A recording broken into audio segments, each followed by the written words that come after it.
Abra sua Bíblia no livro de Atos, capítulo 4.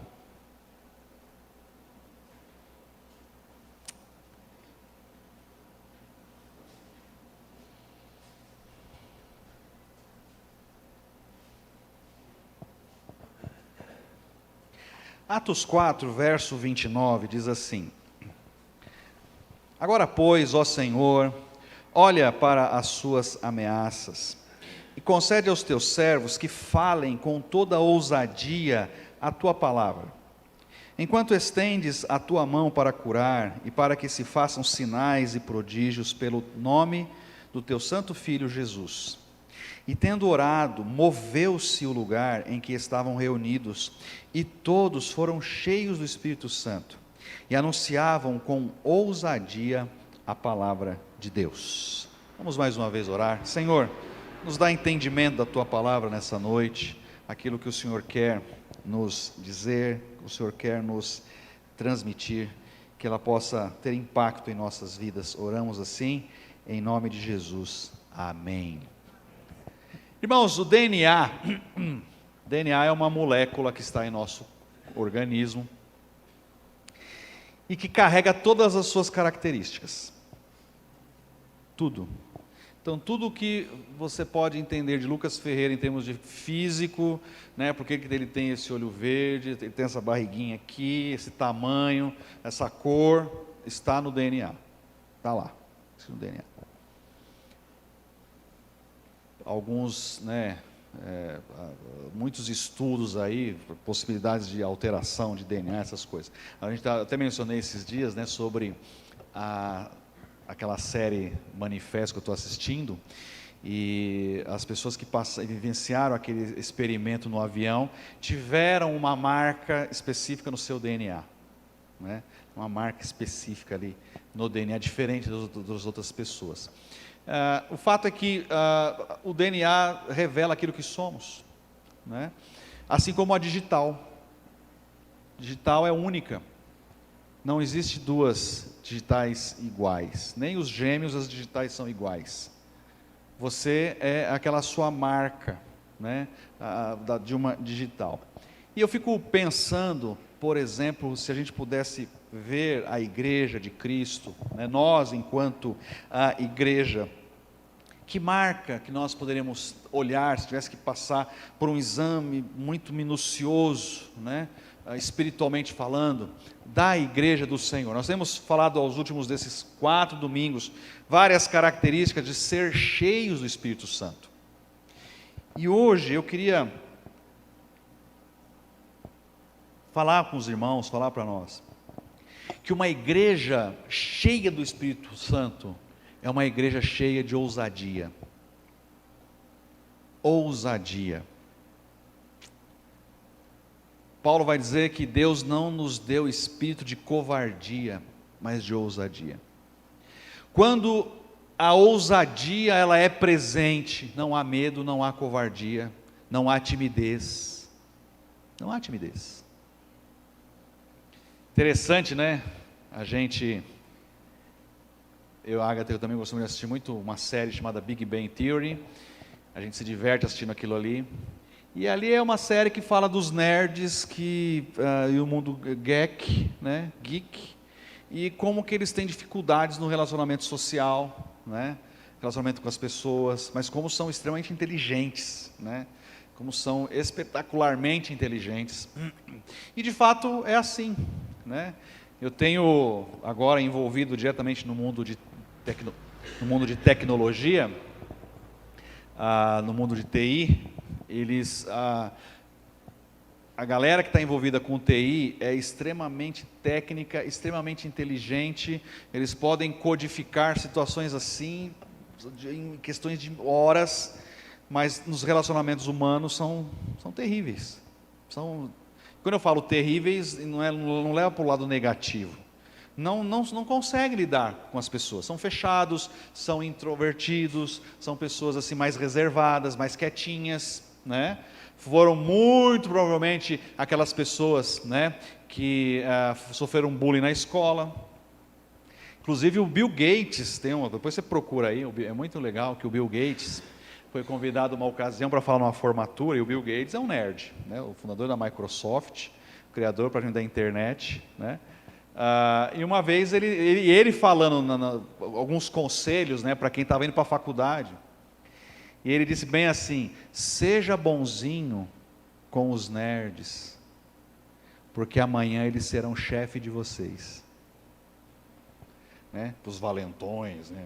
Os jogadores de futebol, os atletas, né, que ficavam com as garotas mais bonitas, e os nerds ficavam, né? E de fato, porque músculo não traz dinheiro não, irmãos. Olha, é aqui, ó. É aqui, ó. Até porque o músculo envelhece, mas aqui você vai ficando ainda mais, né? E o próprio caso do Bill Gates é um deles. Olha a história do Mark Zuckerberg, fundador do Facebook. Vai olhando a história desses caras. E hoje no mundo do universo de TI, eles estão juntando pessoas que têm, como eu, essa habilidade de lidar com pessoas, e juntando com eles para fazer exatamente essa ponte, porque isso, neste universo, é de fundamental importância. E a questão da ousadia, mas por que eu mencionei isso? Porque muitas vezes, por exemplo, esses que são tímidos, né, a vergonha de chegar numa garota, por exemplo, começar a conversar, né, tá interessado lá, né, e chegar e bater um papo. Nisso aí, até que ele tome coragem de fazer isso, já veio um outro e foi lá e chamou para sair, chamou para tomar um sorvete, já fez alguma coisa. Então, às vezes, precisa ter, né, ousadia, de chegar na garota bonita, né, e tal, né, como eu ousei chegar na garota bonita, aquela coisa linda ali, ó, né, e eu sou besta de deixar passar esse trem bonito, sou besta nada, né, e assim por diante. Mas o fato é que quando às vezes nos falta ousadia, nós podemos perder situações a nosso favor. Quando nós deixamos que o medo vença, que a timidez vença, né, que o temor vença, e às vezes isso é uma situação que você precisa identificar. Quando eu falo aqui, se na tua vida isso te domina, eu acho que nós precisamos ter um equilíbrio, né? Por exemplo, eu não gosto dele, estou torcendo para ele não ir para a Copa, é minha posição e é meu pensamento, né? Porque eu acho que o Neymar é um desserviço à seleção brasileira, é um cara egocêntrico, é um cara que, acima de tudo, leva o nome de Jesus na testa lá e dá um mau testemunho, entendeu? Então, enfim, né? Mas em termos de futebol, né?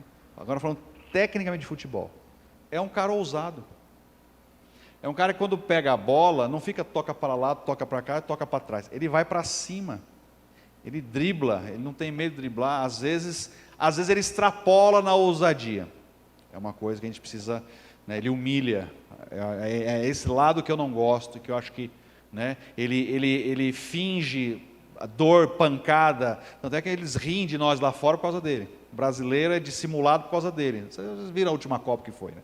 Criaram até meme dele dando volta no mundo, rolando assim de dor, quando não aconteceu nada. Vocês lembram disso? Rolou, né? Rolou. Mas, em termos técnicos, né? Tivemos o Garrincha, ele tem que, ousadia mesmo, vai para cima. Passa por o Denilson, que já jogou futebol. Então, se você for observar, né? Por exemplo, um comerciante, hein, Miriam? Tem que ser ousado. Não pode aceitar um não. Não pode aceitar então, não sei o quê. Tem que ir lá, tem que insistir. Hein, Danila? Tem que chegar lá, tem que fazer umas promoção doida lá que vai quebrar a Magazine Luiza.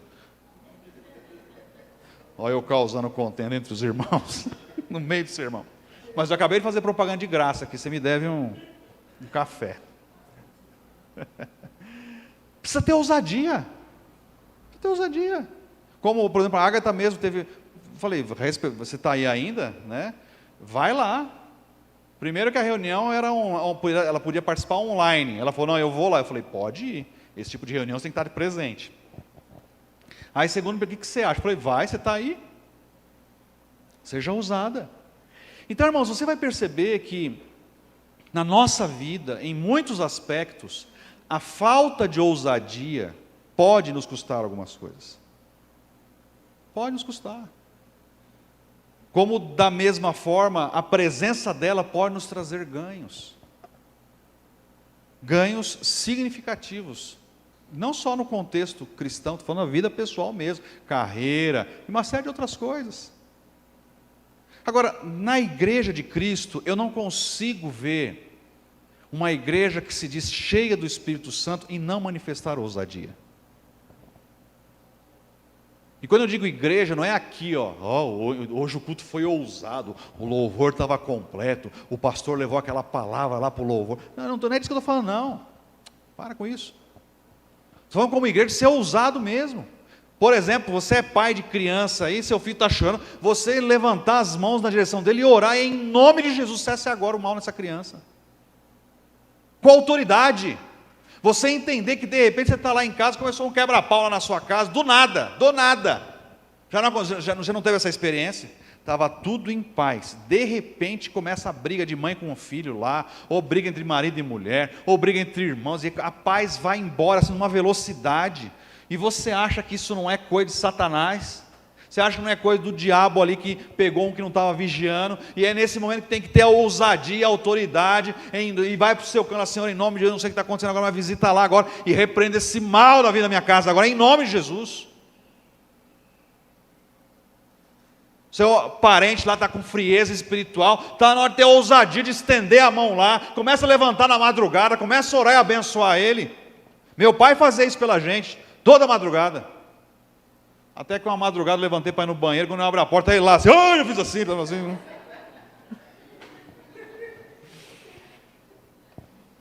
Misericórdia, que é isso aí? Mas um vulto lá com a mão estendida assim.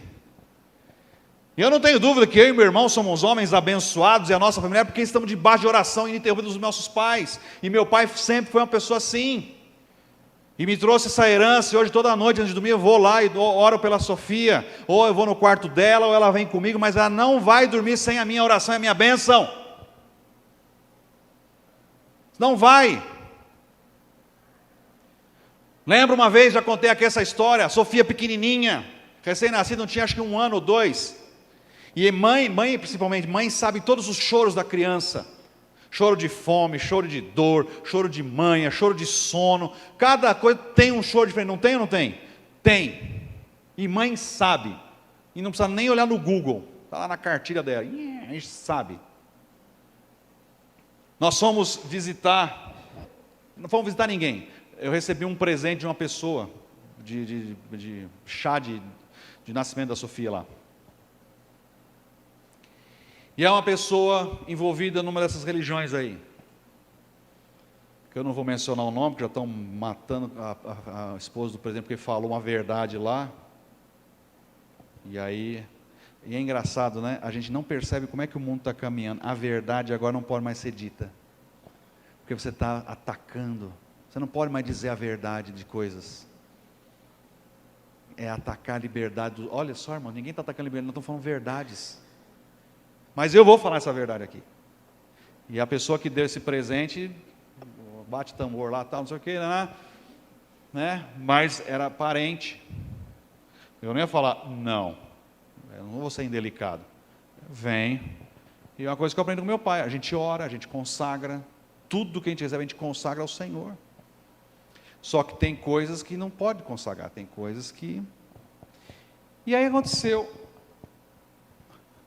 A Sofia começou a chorar numa determinada noite. Mas um choro que a Ágata ficou preocupada, porque a Ágata não identificava qual era aquele choro. Apertava daqui, apertava dali, colocava na cama, apertava a perna, tal, virava de ponta cabeça, nada. Ficou por 1h30 daquele jeito, e oramos e nada, oramos e nada. Por isso que eu falo, olha a ousadia. O pastor sou eu, né? O cara que sabe tudo, o cara que não sei o quê, o cara que tem um diploma, não é isso? Não é assim? É o pastor, tem que saber de tudo. Mas de repente veio o estalo dela, o negócio que a fulana deu lá, que nós já tínhamos consagrado. Nós temos que destruir aquilo em nome de Jesus. Tem um texto aqui, depois você anota aí, Deuteronômio 7:26. Deuteronômio 7:26. Não colocarás na tua casa nada que esteja debaixo de maldição, para que você não se torne maldito como ela. Se você não crê, problema seu. Esse texto para nós é muito firme e tem muito peso espiritual de coisas que são consagradas por diabo e vêm dentro da nossa casa. E você acha que não é nada, e é muita coisa. E tem um peso muito grande espiritualmente. Por isso que às vezes a gente tem que fazer faxina dentro de casa, tomar cuidado, e às vezes até... Gente, é só você observar, por exemplo, isso é muito sintomático em criança. Do nada seu filho começou a mudar comportamento, do nada começou a acontecer alguma coisa. Agora, quando eu falo criança, não exime adultos. De repente, do nada, o William começou a ter um comportamento diferente. Ai, pastor, não sei o que está acontecendo com o Will, e não sei o quê, e do nada, está tendo insônia, do nada, sei lá. Primeiro que não é do nada, sempre vai ter um antes e um depois. Por isso que você não pode estar alheio às coisas espirituais. Você não pode estar distraído. Você tem que estar buscando, porque o Espírito revela e mostra. Ou você acha que o diabo que veio para roubar, matar, não está tentando destruir sua vida ainda nos dias de hoje? Claro que está. Quando que ele começou a fazer assim? Então, olha, depois de um final de semana, ele começou a ficar isso. O que aconteceu nesse final de semana? Então, a gente teve uma reunião familiar. Então, ele ganhou um negócio, de lá ele trouxe um negócio para casa. É? Quem que deu? Deu o Papa. É? Entendi. A Agatha teve um estralo, aquele negócio lá, amor. Vamos destruir agora. E a Sofia chorando, copiosamente. Aquele choro desesperador, no colo dela. E eu fui, desci na parte de baixo do quintal, peguei tudo aquilo, preparei o querosene, botei fogo e comecei a orar em nome de Jesus. Toda a legalidade está destruída agora, em nome de Jesus. E enquanto o fogo consumia e a fumaça subia, a Sofia adormecia no colo dela. E nunca mais teve qualquer situação assim. Se você não for ousado no Espírito Santo para entender como funciona o mundo espiritual, você vai sucumbir. Porque o diabo está aí para engolir e devorar você, para tragar você. E desculpa, um dos problemas dos batistas é que somos muito tradicionais. Não cremos nessas coisas, não cremos que essas coisas acontecem. E é por isso que muito batista não avança, e não cresce, e não vai para frente.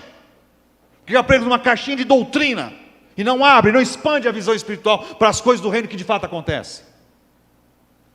Porque essas coisas existem e são reais, como você e eu somos reais. E aí uma das principais estratégias, mas isso não é bem assim não. É o que o diabo adora colocar na nossa mente. Isso não funciona assim não, isso não é assim não, não tem problema nenhum não. Não, vai lá. É? Então tá bom. Então tá bom. Eu já contei a experiência do outro ministério que fui pastor. Uma igreja que não avançava, uma igreja que não crescia.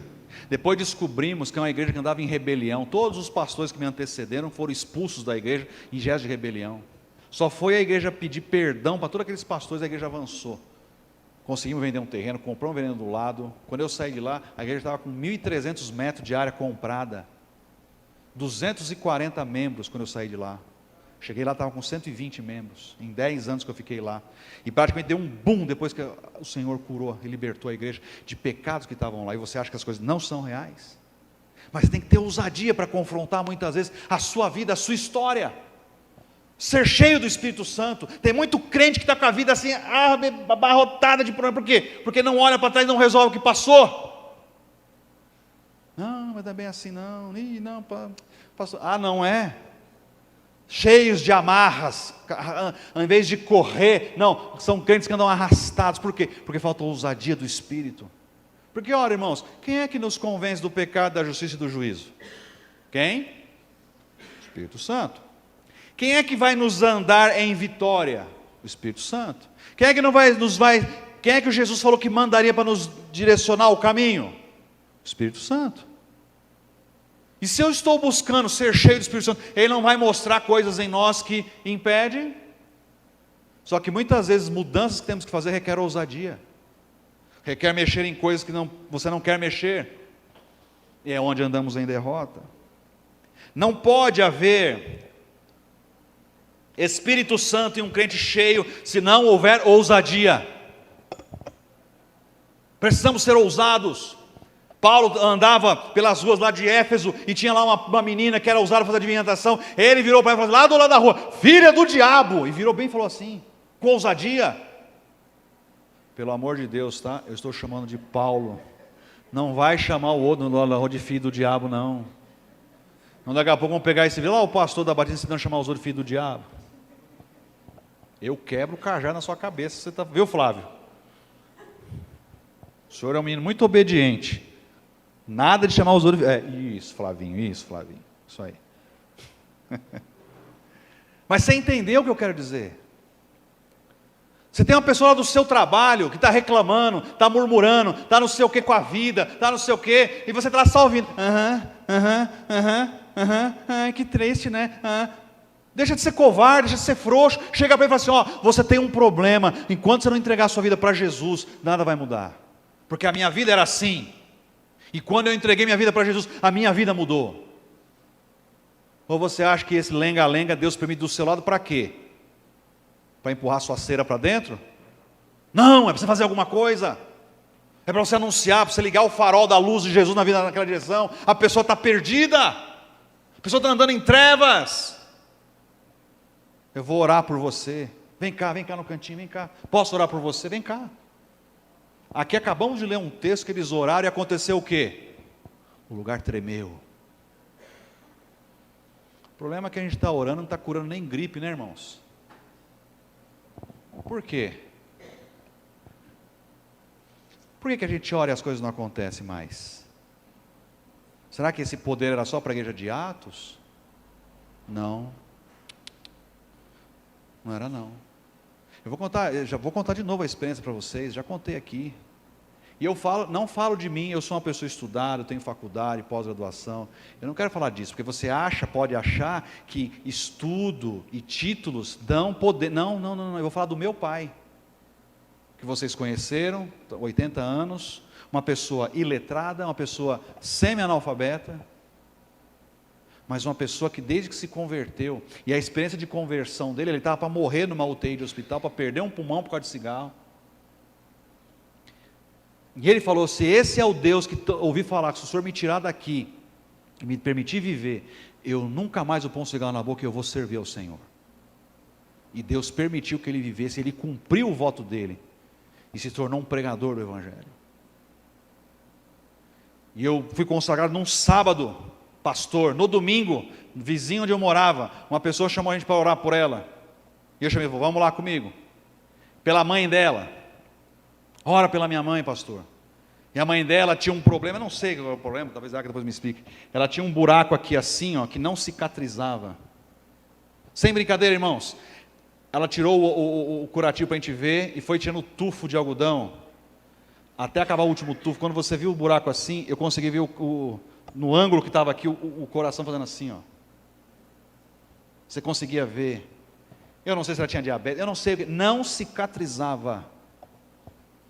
E eu já vi muitas experiências do meu pai orando por pessoas. Deus já usou meu pai muitas vezes para curar pessoas. Eu falei, tipo assim, vai com o senhor aí, vai. Eu fico só. E meu pai é ousado. Meu pai é um ousado folgado, sabe? Corintiano ainda por cima. É folgadinho, baixinho assim, folgadinho. E ele virou para mim assim, vai você é o pastor? Bem assim. Você é o pastor? E eu não sabia o que fazer, porque até então sempre eu ia junto com meu pai. Aí depois que a gente parou com a piadinha, ele virou para mim e falou assim, não, você vai orar. Você vai, olha que interessante como que é o ensinar, né? Vamos fazer o que a Bíblia manda, coloca as mãos aí. Aí ele pôs as mãos em cima da minha, e ele falou assim, você vai orar, e esse vai ser o primeiro sinal de você enquanto pastor, porque Deus vai honrar a sua oração. E aquela palavra de ousadia dele me encheu de ousadia, até me arrepio de lembrar. E eu orei por aquela mulher. E meu pai não orou não. Terminamos a oração ali, acabou. 3 meses depois, a filha daquela da nossa igreja ligou. Pastor, a filha da minha mãe cicatrizou. Eu nunca esqueci disso. Porque a Bíblia fala que os sinais acompanharão os que crerem. Agora, porque eu sou pastor? Não, porque o sinal começou com meu pai. A ousadia veio do meu pai. Você acha que isso é só para mim? Não, isso é para você. Lá na sua casa, lá com a sua mãe, lá com o seu pai, lá com alguém que está precisando. Ah, pastor, mas então... Não, começa a pedir. Você não precisa saber falar, você não precisa ter oratória, você não precisa ter conteúdo. O Senhor coloca as palavras na sua boca. Senhor, me dá essa intrepidez. Intrepidez dos apóstolos. Eu preciso ter isso, eu não posso ter vergonha, eu não posso ter medo. O Senhor proporciona situações, eu tenho que ter ousadia. Nós não vamos aqui transformar a igreja num lugar de cura, milagre, não é nada disso não. Mas que igreja é essa que prega um Cristo vivo, que ressuscitou das mortes, e não manifesta o poder de Deus? Não manifesta sinais. Você tem que ser um agente de sinais, porque senão o Deus que está na sua vida não é vivo, é morto. Como que as pessoas vão ver um Deus vivo na sua vida, se você não faz nada, você não está disponível para ser um instrumento nas mãos de Deus? E está lá 15 anos, 20 anos na igreja, ele está lá ocupando o banco, e não sei o que e tal, e não acontece nada na sua vida. Como assim? Mas não é questão de dom, pastor. Claro que não, porque Deus usa quem Ele quiser. E ninguém está falando que precisa sair curando as pessoas, não, para com isso. Porque a ousadia não está só direcionada à cura, não é nada disso não. Você pode chegar na maior paz do mundo, num ambiente completamente tumultuado, perturbado, e você ali simplesmente orar, e a paz ser restaurada, pelo poder do Senhor. Por quê? Porque há algo de diferente em você.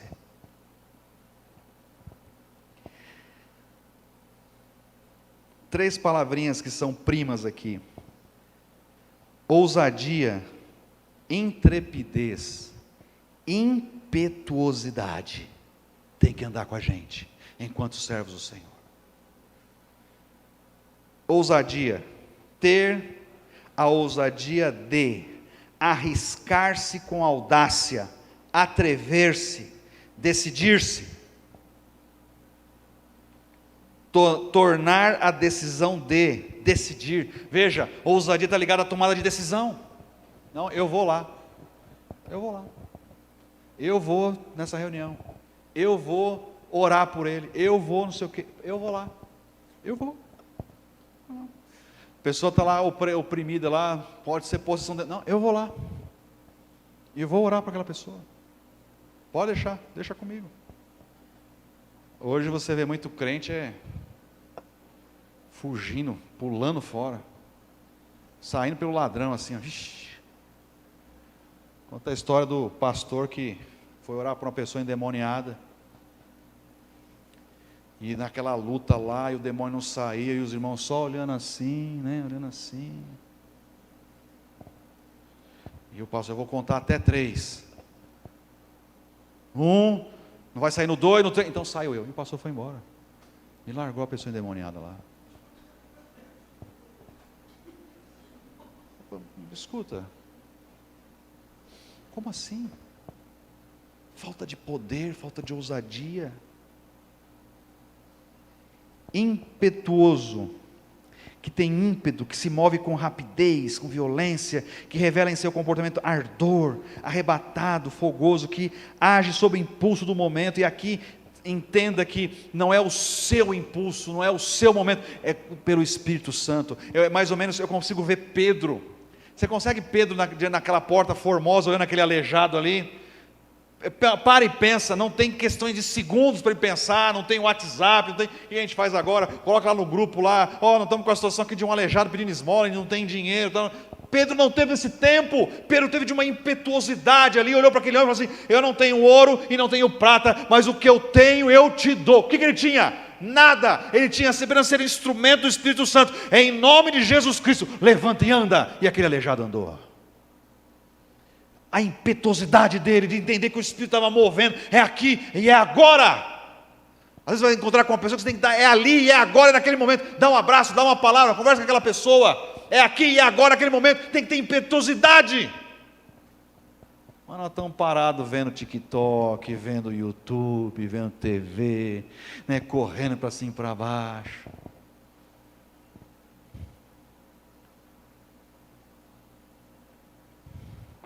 Na aula de hoje, Patrícia ficou até brava, mas eu entendi que você falou lá do corte dos... A aula de... Quem não veio na aula de hoje na EBD, levanta a mão, pode levantar com vontade. Os irmãos que vieram já sabem que eles não vieram, né? Só entre nós aqui, ó. Não vou falar não. Mas a aula foi sobre a preguiça. Acabei de me denunciar. Foi sobre preguiça. E aí o irmão Roberto estava provocando a gente aqui, foi boa a provocação dele. E aí falou que mercado é lugar de preguiçoso. Porque os preguiçosos vão lá, compram as coisas tudo já cortado, tudo já picado, porque não quer cortar em casa. Quase que eu falei, vai lá na fila do norte para comprar comida pronta. São dois. Ontem eu estava lá para comprar minha comidinha.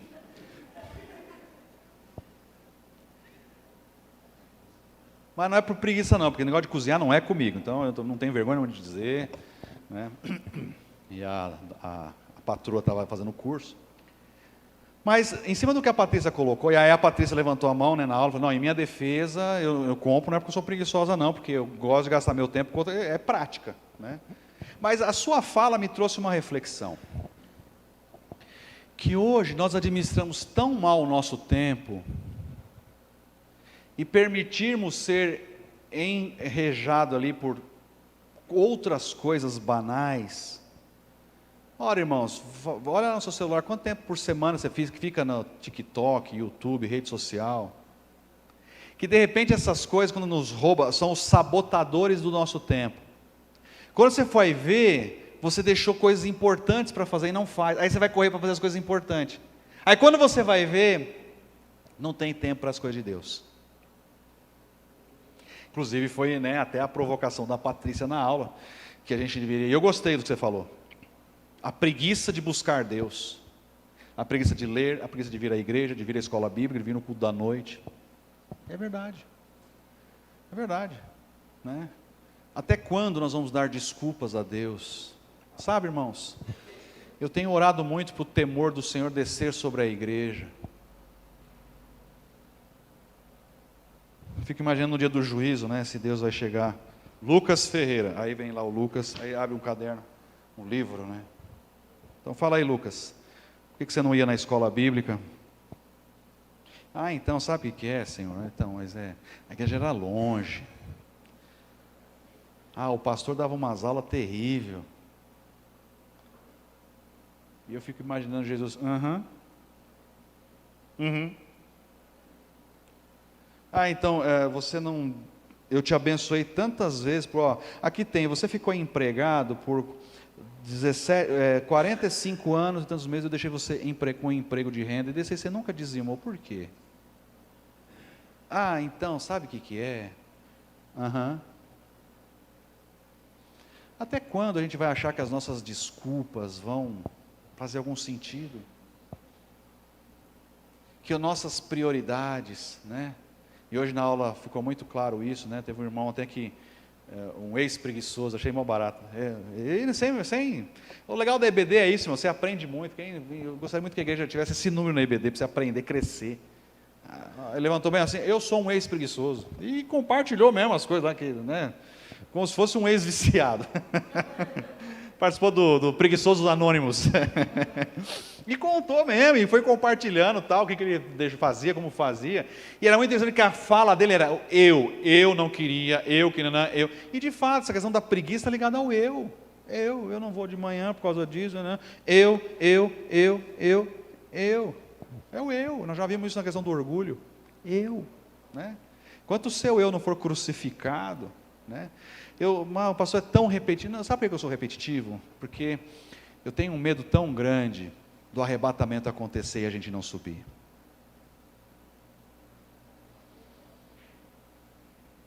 Eu tenho visto cada vez menos a igreja estar se importando com o arrebatamento, né? Eu tenho umas propostas para o ano que vem, eu vou ainda ver como é que a gente vai implementar algumas delas, mas uma delas é a gente voltar a cantar com mais, de forma sistemática, não sei como é que o louvor vai fazer isso, não, alguns hinos do cantor cristão, porque tem hinos maravilhosos lá que falam da volta de Jesus, que a gente não canta mais. não canta mais. Né? Tem um lá que fala, regozijai-vos sim, ó crentes do Senhor, não tardará. Fala da volta de Jesus. E quando você canta, é doutrina que está sendo passada, aquilo alimentava o nosso coração. E olha como que a coisa é sutil, até dentro da igreja, né? Os antigos vão lembrar, o cantor cristão, aí depois o cantor cristão foi atualizado. Veio qual inário no lugar do cantor cristão? O HCC. Inário para o culto cristão. Saiu o cantor cristão, muitas igrejas. E muitos hinos do cantor cristão foram suprimidos do HCC. Porque não eram atuais. E muitos do que saíram falavam da volta de Jesus. E eu cresci nos bancos da igreja batista, cantando esses hinos atrás do outro. E era um negócio assim, quando cantava, e se Jesus voltasse hoje. Né? Quando se fizer chamada, lá estarei. A certeza de que nós vamos estar lá, sabe? Do arrebatamento.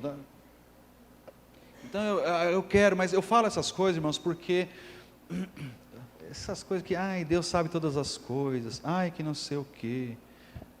Graças a Deus que é Ele que sabe, não é o pastor. Porque se fosse eu que tivesse que te julgar, com certeza você subiria no arrebatamento. Não, pastor, dá um crédito lá. Dá um crédito para o William. Tem que aguentar a Júlia, pastor, às vezes é muito difícil. Sabe, a Júlia é uma pessoa muito difícil. Esse menino, nossa, então sobe o William, deixa a Júlia um pouquinho para baixo, sobe ela também. Mas o Senhor sabe, você está completamente equivocado, porque eu conheço o William, e eu sei que não tem nada a ver com a Júlia, é o William, por isso ele não vai subir. Só estou dando um exemplo, tá? Porque esses dois aqui devem estar na primeira fila do arrebatamento. E se não tiver, não me envergonhe, hein? Se eu chegar lá, procurar vocês na primeira fila, não encontrar vocês no juízo, dá licença, eu tenho um acerto com esses dois aqui. Você está entendendo o que eu quero dizer? Não perde seu tempo aqui não. Por quê? Porque pelos frutos os conhecereis. Qual é o fruto que nós estamos dando? E tudo isso passa quando a gente vê uma igreja com ousadia, uma igreja com intrepidez, né? Uma igreja, o que é intrepidez? Que é aquele que não receia o perigo, que não tem medo, que é arrojado, que é corajoso, é alguém que não tem medo de convidar as pessoas para vir para a igreja, não tem medo de convidar colega de trabalho, não tem medo de convidar o vizinho, não tem medo de convidar parente, que fica lá, a gente quer contato, então, convida, chama, fala, seu problema é Jesus. Uma vez uma pessoa veio despejar um monte de problema para mim. Eu vou falar em código, você vai entender. Tinha um trem desse tamanho assim em cima da mesa dela. Já sabe do que eu estou falando, né? Tinha um trenzinho de barro desse tamanho em cima da mesa dela. Do chão aqui assim, Aí eu virei para ela, mesmo e falei assim, eu vou orar por você, mas tem que saber duas coisas. Primeiro, é Jesus na sua vida. E enquanto você estiver com devoção a esse trenzinho de barro aqui, nada vai acontecer na sua vida. Por quê, pastor? Porque a Bíblia fala que só Deus, não sei o que, oração. E te mostra que e isso aqui o diabo rouba as suas bênçãos. E Deus não vai te ouvir.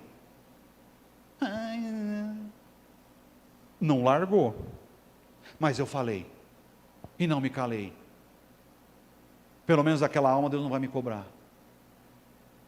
Lógico, não vai sair confrontando, não vai sair, você tem que ser em respeito, em amor. Quando Deus te dá a oportunidade, faça. Vou te contar outra experiência. Fomos fazer uma viagem missionária. E a gente, não é que planejou mal, mas a gente não tinha todas as informações. E a viagem missionária a gente fazia na praça, é como se fosse na Praça da Matriz aqui. A gente chegava numa igreja pequena, né? Foi em Santo Antônio de Poça essa viagem. Quando chegamos na praça da cidade, nós tínhamos chamado o grupo de break. Eu vou até ver se o Breno estava dançando lá, viu? Porque olha, quase certo que sim, viu? Breno, que revelado. Eu vou morrer e não vou ter visto tudo dessa igreja ainda, hein? Breno e o Johnny, né? E o Alan. Alan, meu Deus do céu. Patrícia. E o Jefferson também. Patrícia, olha, tudo isso é revelamento, Patrícia. Quando chegamos lá, estava tudo esquematizado para ter um alvoroço na praça, acontecendo uma missa, bem na hora do evangelismo. E nós tínhamos alguns problemas.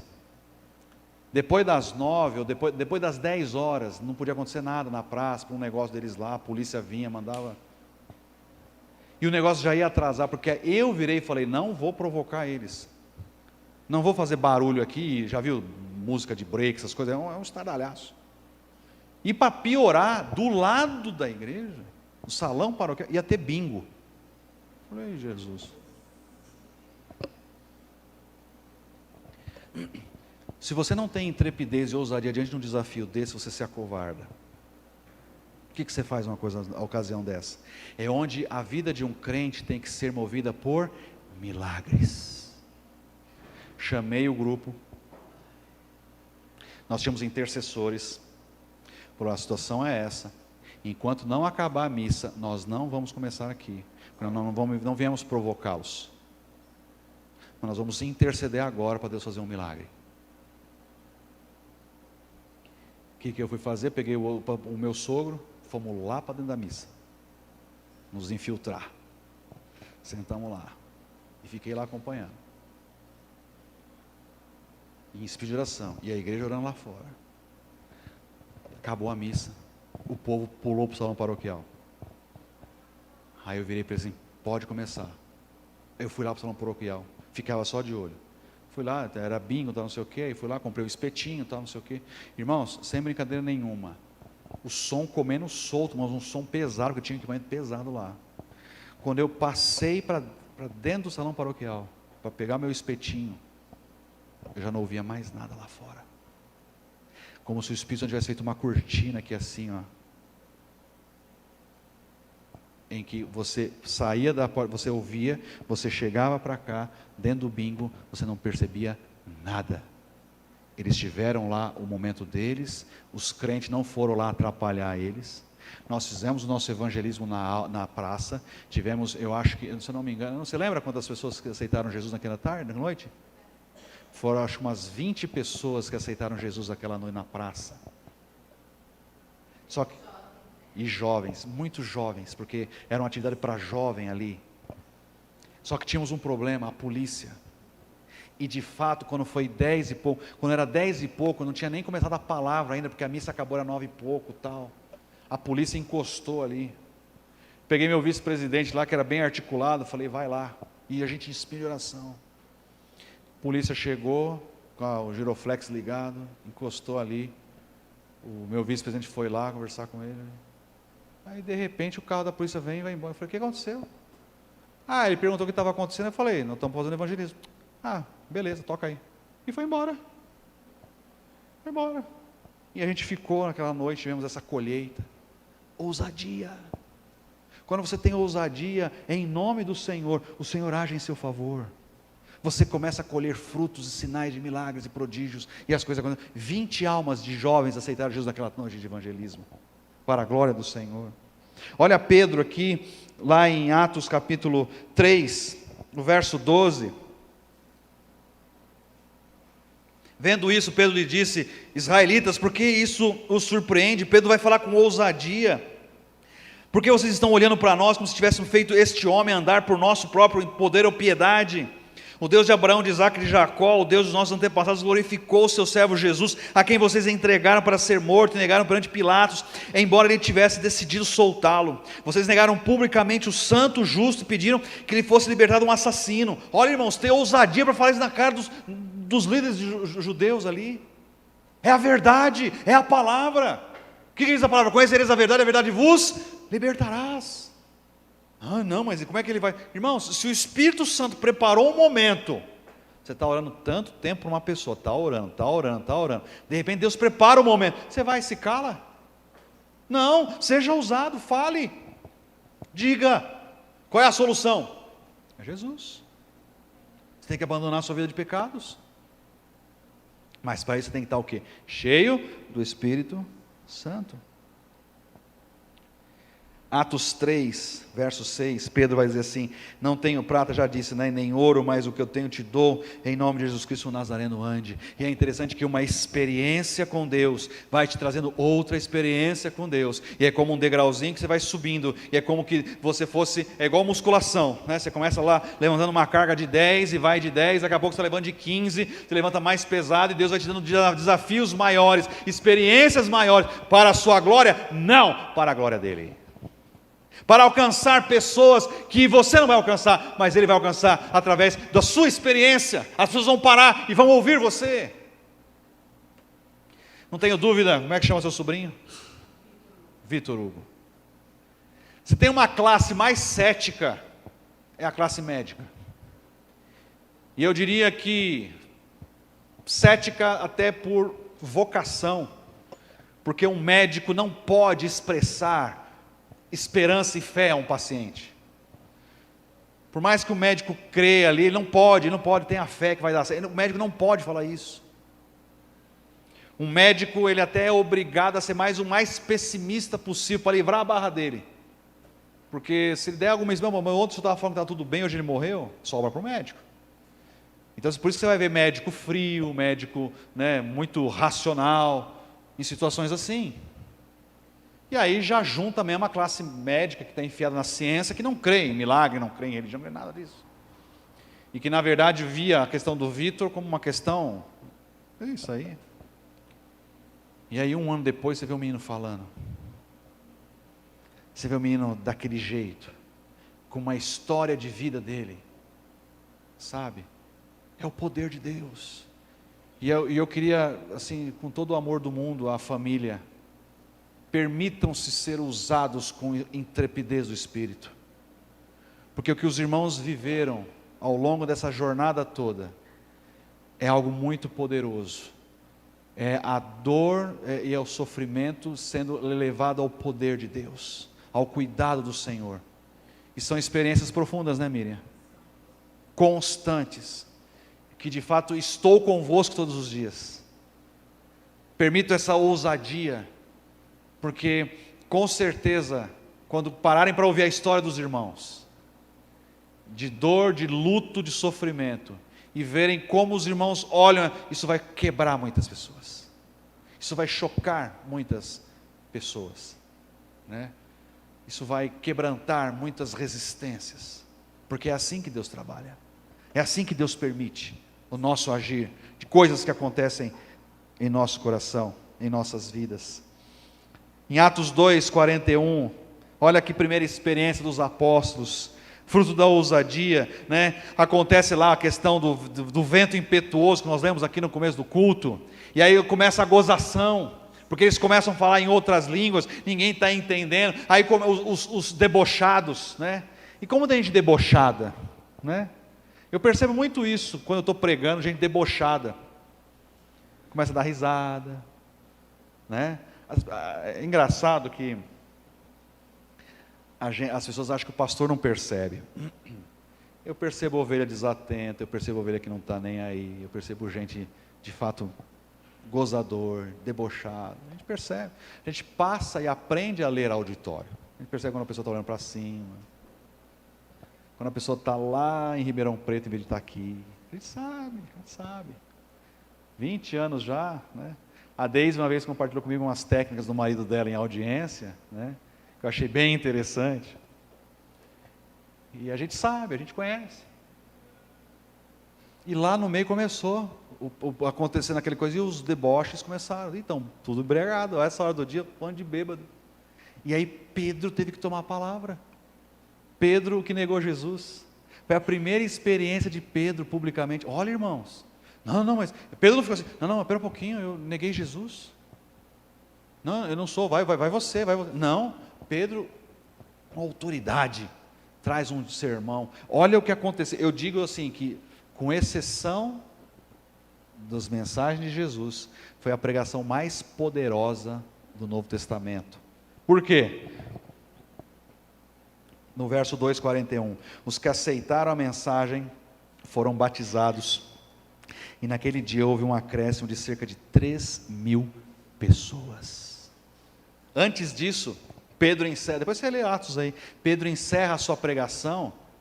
Qual é a primeira reação do povo? Por exemplo, eu sempre acabo a minha pregação, amém, vamos ficar em pé, vamos embora, não é assim? Pedro encerrou a pregação dele, não teve oração silenciosa, não teve ministério de louvor, ele só encerrou. Sabe o que o povo perguntou? Por isso que eu falo, nem apelo Pedro fez. Pedro não ficou aqui, feche seus olhos, você que quer, vem, vou dar mais uma chance, não vou insistir. Pedro não ficou fazendo isso não. Os irmãos, o auditório dele, depois de ouvir, foi tão impactado pela pregação de Pedro, que eles olharam um para os outros e falaram assim, e agora? O que faremos, irmãos? Aí é onde Pedro vai, arrependam seus pecados, creem e sejam batizados. Aí vem esse texto aqui, 3.000 pessoas foram batizadas, aleluia. A igreja já cresce com 3.000, já pensou aqui, Batatais, 3.000 já de cara, acontecendo? Já pensou ter que discipular 3.000? Cuidar de 3.000? Quantos ministérios de louvor tem que ter para acompanhar 3.000, já pensou? Você recebe? Receba! Muita gente, bênção, ousadia de Pedro, intrepidez de Pedro. E depois lá em Atos 4:44, mas muitos dos que tinham ouvido a mensagem aqui, já é outra situação, creram, chegando o número dos homens que creram perto de 5.000, já são 8.000 na igreja, questão aqui de menos de um ano. Lógico, pode acontecer? Pode. A última vez que eu vi algo nesse nível é lá com Billy Graham, grandes cruzadas evangelísticas. Mas eu quero dizer é que o que pode acontecer conosco, quando dermos espaço a essa intrepidez, a essa ousadia, de não ter vergonha. É claro, né, irmão, você não vai transformar seu ambiente de trabalho, por exemplo, num local de pregação. Daqui a pouco o seu chefe te chama para conversar lá, ô Tati, minha filha, estão perdendo a contabilidade das canas aqui, porque você está pregando o evangelho aí, filhona, como assim? Volta a contar cana lá, 1, 2, 3, que você paga para isso. Mas tem a hora do cafezinho, não tem? Não tem a horazinha do almoço? Não tem uma hora assim que você pode chegar no seu colega de trabalho? Pô, percebi que você está tão quietinho hoje, aconteceu alguma coisa? Eu vou orar por você. Você quer, olha aqui para mim. Olhem para mim, vou dar uma dica, olhem para mim. Você quer uma dica? Quer uma isca? Chega para a pessoa e fala assim, eu vou orar por você. Está tudo bem? Tá, mas eu não quero falar. Eu vou orar por você. Viu, Danila, os seus clientes boca aberta que chegam lá? Porque cliente é assim, eles vão fazer uma coisa, mas ele acaba falando um monte de coisa, é ou não é? E conta disso, né, Miri? Conta daquilo, né, Michele? Vai contando. Então, tira a fofoca de lado, mas de repente ele abre a vida dele. Eu vou orar por você. E quando ele voltar, eu orei por você. Nossa, eu tenho que te contar uma coisa. Você vai ver o poder de Deus. Você vai ver Deus agindo. Mas a coisa chega, não é comigo, eu não tenho responsabilidade sobre isso. Irmãos, a Bíblia diz que se nós não falarmos, as pedras vão clamar. Deus está mandando alguém na sua frente, é exatamente para isso. Não seja covarde. Nós temos que ser ousados. Dentre outras coisas, características. Mas quando nós, porque não tem uma regra, eu não vou aqui dizer 10 passos, não, é experiência com Deus. A Márcia vai ser usada na escola de música dela, do jeito dela. O Alan lá com os colegas de trabalho, daquilo que Deus foi preparar, o Daniel lá em Ribeirão Preto, do jeito, e assim por diante. Você precisa simplesmente saber, eu preciso ser usado. Viu, Pedro? A ousadia também pega um adolescente. De chegar para aqueles meninos que às vezes estão se perdendo no mundo, se perdendo na pornografia, se perdendo um monte de porcaria lá, e com ousadia. Ei, mas ele fica me zoando. Seja ousado. Eu prefiro ser do jeito que eu sou. Defenda os seus princípios, viu, os adolescentes aí, viu, Mateus? Não tenha vergonha de dizer quem você é. Não tenha vergonha de confessar publicamente a sua fé.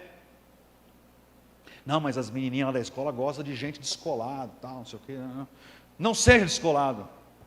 Seja do jeito que você é, porque o descolado vai para o inferno. Não tenha vergonha, não se envergonhe. Não se envergonhe de ser quem vocês são, com ousadia. Bateu lá, ora, Senhor, estou passando um negócio aqui e tal. Eu, por exemplo, quando tinha saído dali, eu tinha vergonha de dizer que era crente. Tinha vergonha. Eu queria estar meio, porque adolescente gosta de estar em tribo, né? Depois o Senhor foi trabalhando isso em mim, e eu fui aprendendo em oração. Dependendo do Senhor, vai tirando essa vergonha, vai tirando isso, vai tirando aquilo outro. E Deus foi me libertando, Deus foi me limpando. Eu não sou assim um poço de intrepidez, né? Assim, nossa, eu ainda tenho que comer muito feijão para chegar no nível do meu pai. Meu pai é tão assim ousado, que ele foi chamado para orar por um padre que estava com câncer, já fazendo radioterapia. Mas ele falou que não ia orar se não pregasse o evangelho para o padre. E pregou e orou, e o padre não foi curado? Outra vez que ele foi lá, o padre estava com o cabelo já assim. Falei, velhinho ousado. Para a glória de Deus, seja ousado. E eu tenho certeza que quando você se permitir ser ousado pelo Espírito, a ousadia vai te impactar em outras áreas da sua vida. É numa UTI, é na casa do patrão, é na fila de um mercado, não importa as circunstâncias. É embaixo de um carro, viu, Carlinhos? Lá no meio da graxa. Ou fazendo suas dancinhas, viu, Breno? Ô, Breno, você dança essas dancinhas lá no meio da Jumil? Breno do céu, é mesmo? Você passa essa vergonha no crédito mesmo? Mas é um bom quebra-gelo, sabia? Para trazer as pessoas para você. Às vezes as pessoas pensam que crente é um monte de bobão, não sabe fazer nada. Né? E o Breno lá... Breno. Você me deixou escandalizado, mas escandalizado do bem, viu? Ó. Não, você vê o cara, ele fica ali paradão, né? Agora dá uma vareta no baixo. Isso aí, ele e o Robocop é a mesma coisa. Mas você vê lá o cara todo no molejo ali. É aquele seu chapeuzinho de carioca, aquele ali que já denuncia você, né? Você vê aquele chapeuzinho ali, falei, esse cara aí é do sol, deixa ele aí. Irmãos, sejamos ousados. As pessoas possam ver em nós o Cristo vivo e ressurreto através de nós, nas nossas atitudes. Não negue oração para ninguém, ore pelas pessoas. Imponha as mãos. Homem, imponha as mãos em homem. Viu, irmãos? Se uma irmã pedir para você orar, com imposição nenhuma, você vai orar? Não. Você chama a sua mulher junto, se for casado. Aí ora junto com a sua esposa. Vigia. Vigia. Certo? Vigia. Muito cuidado nisso. Vamos ficar em pé, vamos orar. Vamos orar não, vamos cantar. Vamos encerrar esse culto.